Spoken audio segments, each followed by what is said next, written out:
Hi everyone, welcome back to another tutorial from Wake&Tech. Today in this episode we will be learning how to clear cache on Plex.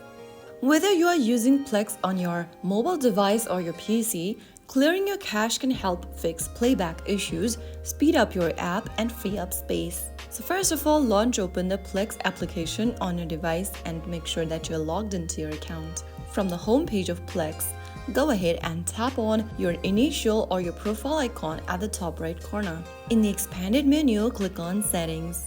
Under Settings, click on the Advanced button. Now click on Reset Cache. Soon after you do that, your cache data will be reset from the Plex application. Now, force quit and reopen the Plex app and you will notice improved performance and reduced storage uses. So that's how it's super easily done. If you found the video helpful, don't forget to like, share and subscribe to our channel. I will be back again in the next episode. Thanks for watching.